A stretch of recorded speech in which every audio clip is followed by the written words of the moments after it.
Chasing down your dream, even if everyone around you thinks you're crazy, is the only way you're gonna win. Most people are crazy busy but don't get anything done. You go as far as you believe you can go. Wanna soar? Get a mentor.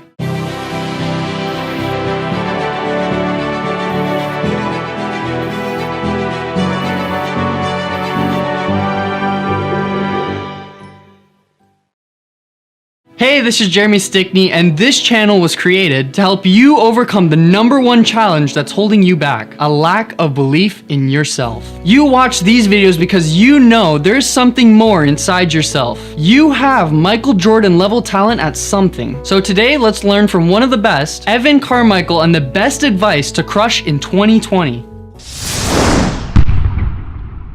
Okay, let's kick it off with rule number 1, chase your dream. Chasing down your dream, even if everyone around you thinks you're crazy, is the only way you're gonna win. I like to say that everybody has Michael Jordan level talent at something. Everyone, yes, you, right there, you could be the greatest of all time at something. The problem is most of us settle for something just over survival, something just good enough to get by, instead of going for something that you could be the greatest of all time at. The toughest choice I ever had to make in my life was whether I should become an entrepreneur or go take this 6-figure job traveling around the world in investment banking. And I thought I wanted to be an investment banker, but I had this thing gnawing at me saying I need to at least try this entrepreneurship path, just to test, just to see. Nobody in my family was an entrepreneur. I didn't have an upbringing of entrepreneurship. I didn't have heroes or role models around me who were entrepreneurs that I wanted to model and be like them. I thought I wanted to be a banker. But when this opportunity came up, I did not want to live with regret. That's the final filter through which I made my decision. I looked at the 2 decisions. This is where you can't just make your list. When you're faced with a really tough decision, you have to make your big decisions with your heart and the small ones with the head. What do I do? The most difficult decision of my life, what do I do? Do I take this job? Or do I try to be an entrepreneur, make $300 a month and have 30% of a company? What's the best call? I did not want to live with regret. I asked myself, if I'm 100 years old and I'm sitting on a rocking chair and I'm in a retirement home and I'm about to go, this is it, this is the end of my life. When I look back on this moment right now, I look back on it, what will I regret more? Saying no to the job or saying no to the business? And I thought, you know what? I can always get another job. I could. It may not be the same job. It may not be in Asia like this one was. May not be traveling as much, but I can get another job that's similar. This business, I don't know if I'm ever going to get the shot again. I don't know if this will ever come around again. I'm going to regret it if I don't know. And I adopted the mentality that I would rather know and fail than not know. I had to know. Rule number 2, don't make busyness your habit. Most people are crazy busy but don't get anything done. If you feel like you're crazy busy, like you barely have enough time for yourself, that you get to the end of the week and you know you've been hauling ass all week long, you've been busting your face in, you've been working, super busy, but then you look back and you say, what did I actually do this week? If that's you, then this message is for you. You're busy, but you're not focused. And shifting your life begins with shifting your priorities. So I used to pride myself on responding to email ASAP, quickly. Like, you send me an email, 30 seconds to 60 seconds later, you would get my response. I prided myself on, like, that's good service. That's what you should do as an entrepreneur, right? Like, people communicating with you, you want to send it back to them quickly. I hated having to wait on people, so I didn't want to be that for others. So I had all my notifications turned on, and as soon as an email came in, ding, came in, boom, response, go. What made it worse was people would then get my response. They tended to be on the computer at the same time. And then they write back right away and say, wow, you're really quick. Like, thank you so much. And that fed the identity, that fed the ego. And I am very fast, exactly, right? There's proof that this thing works. The problem was, I wasn't getting anything important done. I was working on something, and then the notification came in and I stopped what I was working on to go answer this email, feel great about myself, that little hit, and then come back to my project. Like, what was I working on? And it takes time to start getting back into the flow of working on that thing, and then another email comes in. And so I ended up being busy I was working all day long, right? Like lunch at the desk, breakfast at the desk, dinner at the desk, all day long, right? Washroom, back to the desk. There was no breaks. All day long, straight through. But then I get to the end of the day, end of the week, like, what did I do this week? I don't know. But I answered a lot of emails because I didn't have focus. I didn't have priorities. And when I realized that, after that happened enough times, I realized, wow, I'm never gonna get close to my goals. Like just doing this, all I'm doing is reacting to other people's goals. When somebody shoots me an email, that's what they want. They're demanding my time. And I'm giving it to them freely because I have no defense around my time, because I have no respect around my time. I'm just letting it bleed out. There's no time for me to work on what I want, and so I'm not gonna make any progress on the things that I want. If you wanna make progress on the things that you want, you have to carve out time for the things that you want. That's how it works. And you gotta put gates and blockades and barriers around it and say, this is my focus time and nobody's allowed in. Now, worst case emergencies, family, awesome, but there aren't that many actual emergencies. You have to be willing to let the small balls drop to go for the big goals in your life. You have to pick. You can't do both really well. You have to pick. What do you want to be great at? Do you want to be great at getting every little small thing done and then never do the big thing? Or do you want to be great at getting the big things done and risk losing some of the small things? Because by chasing down the big things, you're going to lose some small things. Also, if you want to have more motivation and confidence, check out the 254 series, links below, and they're free to join. The people who win work the hardest because they love what they do. If you're doing work that you love, you're more likely to follow through. You're more likely to do it because it doesn't feel like work, because you love doing it. Find whatever the smallest first step is, and then the smallest next step is, and continue to build those steps. And when you look back, you'll have realized that you made some pretty significant progress. Rule number 3, believe. You go as far as you believe you can go. When the people around you say you're crazy, when you're putting in massive effort but you're not getting the results, where you sit alone and wonder, did you just make the biggest mistake of your life by starting this business? That is the time when most people quit, and you need to believe more. Because if you love this thing, if you know that it's going to impact people and you give up too soon, you will regret for the rest of your life knowing that you were capable of more and you just quit on it a little too early. So I look at my new book as an example. I did my tour across America, met with entrepreneurs all across America, and found that people were struggling with the same thing. They want to know, how do I find what my purpose is and turn it into a lucrative business? Every city that I went to, even though that was not the topic I was covering, it came up over and over and over and over again, 23 different cities. And so I thought, I'm gonna write a book on this. This is gonna be my next book. I'm gonna take people through the process because my process works and it helped people live in 10, 15 minutes, and they're getting new ideas and results. And here we go. Like they understand what path they need to take. Finally, they have clarity on what to do next. And so I told my agent and my lit agent, like, this is the next book I wanna write. We told publishers, this is the next book I'm gonna write. And from the start, it's been this big pull. It's been fighting. We don't like the title. We don't like the concept. No, we're not gonna publish it. No, we're not gonna publish it. And I wanna do it by January because I wanna do my next tour across the rest of the United States, East Coast, Texas, Mexico. I wanna do my next tour. So I wanna have my book in stores by that time.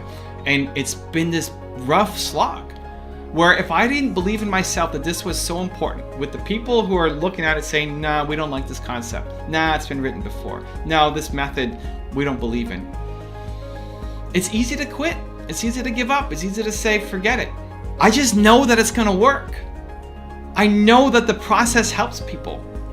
I've seen it with my eyes across 23 cities over 90 days. I wrote the draft of the book and I gave it to some beta readers. And the number one piece of advice from people who've read both my books, the Your One Word and then this, like this is the better book. This is the best book you've written so far, including my self-published ones. And so what do? I've got these people who are my audience who love it, and then these people who aren't my audience but who make decisions saying, nah, we don't believe in it. I'm not gonna quit. I gotta keep going. I gotta do my tour. There better be some crazy good reason for me not to do my tour, right? Even if I have to self-publish it. Now, I'm pretty close to making my deal, making it all happen and getting timelines and all that, but we don't have a signed contract yet and anything can happen. We're pushing the timelines because I'm pushing the timelines, because otherwise this thing could drag on forever. When you have an idea that you love, that you know can have a huge impact, that's just taking longer than you hoped it would. When people are telling you that it's crazy and that it's stupid and that who are you to go off and do this thing? If you love it, you have to double down on it. You have to go in on it. You have to be open to getting help, but if that door closes, you try to find another one. And that's the story of every successful person. You're trying to do something different.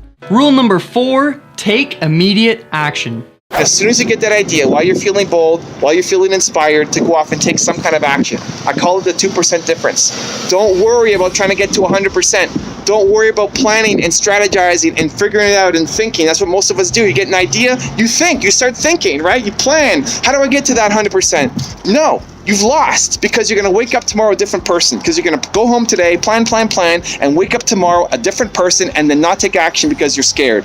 Because your brain will start talking you down from that crazy big idea. Your brain will talk you down from going off and living your truth. That's what's going to happen. That's what always happens. And so while you're feeling the energy and the momentum, you got to take some action. Instead of planning how to get to 100% of the way, you take action immediately on getting 2% of the way. 2%, the 2% difference.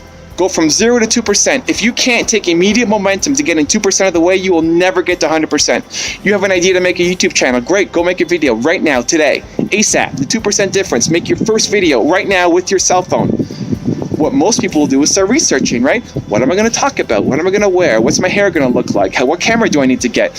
What phone do I need to get, right? What's my lighting going to be? What microphone? Think, and then never do. Because you're a perfectionist. You're going to perfect your way out of ever living your truth. The beginning is messy. It's supposed to be messy. Go off and get your 2% difference towards finding and living your truth. Quick example, my story. I'm here in Albuquerque, New Mexico right now. I was walking down a beautiful summer day last year, and I decided that I was going to take Nina to every city in North America with 1 million plus people. Every city in North America, 1 million plus people. That was my decision. Great. What's my first step? Action. The 2% difference. So it's not, here's what most people do, it's not go home and research how many cities there are. It's not go home and make a plan for how we're going to do this. There's lots of reasons why it's not going to work. Nina still had a full-time job. I had no idea how many cities there were. I had no idea what the next step was going to be. Just do something. Immediate action. And so I thought right away, 5 seconds later, here's my goal, great. 5 seconds later, this weekend, let's hit one city. Boston. Nina had never been to Boston, so I thought Boston was the closest city to Toronto. It wasn't. Pittsburgh actually was. And on my tour, the people in Pittsburgh told me, they let me know that Pittsburgh is closer. But it doesn't matter. This weekend, we're going to go to Boston. It was a Wednesday that I decided, and on Friday night, we were leaving for Boston. Boom, I hit 2%. Just 50 cities, we're going to hit one this weekend. We're going to get 2% of the way done. On the way back from Boston, we decided to do this tour that I'm on right now. And now we're going to hit 50% of the cities on my list. Momentum. That's the thing that's missing, momentum, because you're trying to be perfect. You're trying to fully understand your truth, but you can't think your way through your truth. You have to experience it and feel it. And the starting point is a 2% difference. So take whatever idea that you have and train yourself. I want to burn this into your nervous system. This is one of the most important things you can do of all time. As soon as you get an idea, action, idea, action, idea, action. The more you can shortcut that window, instead of taking a week to take action or a day to take action, immediate, 5 seconds, idea, boom, some kind of 2% action, and expect it not to be perfect, expect it not to be the best plan. My plan was wrong, right? Pittsburgh was closer. In my head, I thought it was Boston. We went down the wrong path, but the momentum is what matters. And now we're 50% of the way. And now I'm going to close that gap and get the rest of it. The 2% difference. And rule number 5 before a very special bonus clip is hold yourself accountable. You need people in your life to hold you accountable because you will never push yourself as hard as you can go. You get a personal trainer not because of what exercises you should do. You can look that up online. The real value of a trainer is to have somebody right there in front of you in your face telling you to do 3 more reps of that exercise when you want to quit. When you're going to tap out, and if you were by yourself, you'd say, I'm done, and they say, give me 3 more, because all of the growth happens in that last set. If there's nobody around you to hold you to a higher standard, you'll always know that there's another level, but you'll be too afraid to reach for it yourself. So let's use me as an example. I want to solve the world's biggest problem. I don't think people believe in themselves enough. It's why I created this channel and all the other ones I have, and the books and the speaking and everything I do. I want to go out and do this impossible thing that's never gonna happen. I'm never gonna solve the world's biggest problem, and yet I wake up every day and I try to do it. And I use a combination of what I call aspirational mentors, which are people like Steve Jobs and Elon Musk and the people that I profile on this channel. And then I also do it from people who challenge me one-on-one. If you watch my Entrepreneur Advice channel, I get pushed every week by my agent Steve, by psychologists in Australia, by people who are coaching me on how to get better. And they push me and they tell me I need to do more, and they tell me I'm being an idiot in these areas. And like, go, this is the homework. And the more uncomfortable I feel during that process, usually the better the advice is. If I think about the tour that I launched last year and now the tour that I'm doing this year, it started as a free tour and became a paid tour when my agent Steve pushed me to do it. Like, you need to charge for this. And immediately my heart's booming. Boom, boom, boom, boom, boom. I'm scared. It means I have to do it. Having people around you who can push you to do the things that you need to do, who make you nervous, who make you scared, who see your blind spots, who cut through your BS, who tell you that's just fear talking, because we'll come up with really logical reasons why we can't do something. Or aspirational mentors who, when you see how they react to things, how they see things, how they understand the world, and then you look at what you're doing, it forces you to be pulled up. It forces you to take the next step up on the staircase. You need to do it because your environment's been perfectly designed to keep you where you are. Your friends, your family, all of it. It's keeping you exactly where you are. And the difference between where you are now and where you want to be and where you can be in a year, in 2 years, in 5 years, in 10 years is going to be the people you have around you and how much they're willing to push you, to believe in you, to tell you what you may not want to hear, but you need to hear to grow, to challenge yourself and get to the next level. Now I have a special bonus clip to help you focus on your distractions that I think you're gonna enjoy. But before that, it's time for the 3-point landing questions. Let's go from watching a video to taking action. Here we go. Question number 1, what is the one thing you need to take immediate action on that's holding you back right now? Number 2, where do you need to take more accountability in your life so you control your life? And question number 3, which distractions do you need to get rid of in your environment to succeed and believe? So if you've made it this far in the video, I want to celebrate you, so be sure to leave a comment saying #believe below. The thing that you keep getting distracted by might be the very thing that you should be focusing on. So many people keep asking me, hey Evan, how do I stop getting distracted? How do I focus on my work? If you keep getting distracted, it's for one of 2 reasons. Either 1, you don't like the work that you're doing, or 2, you're afraid of it working out. The solution isn't to keep avoiding it, the solution is through. And chances are that thing that you keep getting distracted by is actually the thing that you should be focusing on. You just don't know how to make it a business yet. Now, I'm a big believer in as soon as you get an idea, you test, you try, you tinker, you experiment. Idea to action, the 2% difference. Let's go, let's go, let's go. So a quick example with my top 10 series. When I first started the top 10 series, I didn't think it would become a series. I didn't think it would become this huge thing that then later defined my channel and became the most popular series on my YouTube channel. It started off because a friend of mine, Mark, posted a blog about Kanye West and how he interrupted Taylor Swift. And this was multiple years after he had actually done that. And I'm like, come on, man, you can learn from Kanye, dude. Stop hating on Kanye. Yes, he gets himself into trouble. He deserves it. But he's also a genius. He's also someone that you could learn from. He's won more Grammy Awards than anybody at his age. He convinced John Stevens to change his name to John Legend because it had an old school voice. There's all these amazing stories about Kanye that you can learn from his success. And so I thought, forget this. I'm not just going to complain. I'm going to take action, and I'm going to make a top 10 rules for success from Kanye West. And I went out myself and researched all these different clips and I put them together. And sure, there's a lot that you can't learn from Kanye. There's a lot that you don't want to model or copy and emulate into your life and business. I get it. But there's still 10 things at least that you can apply and learn from him to make you a better version of you. And so I just did it. And I released it and people liked it. It was meant to be a one-off video just to show my friend Mark, to say, just watch this, Mark. Watch it, learn from it. You could learn from Kanye. And it was a distraction project, right? I'm working on my business. I'm working on trying to create something. Mark creates his blog post and I get distracted by it and think, I want to make a video. And I put my business on hold Instead of saying, no, forget that idea. I need to stop doing that. I need to just focus and forget all distractions. No, I said, you know what? I'm going to put this on hold because I can't stop thinking about this. So I'm going to do this, get it out of my system, and then I'm going to come back to my main business. Although that little thing that I did just as a one-off to show my friend Mark ended up becoming the entire channel. You never know. And so it's idea to action. That thing that I got distracted by ended up becoming the beginning of an entire series, an iconic series on my channel, and it might be the thing for you too.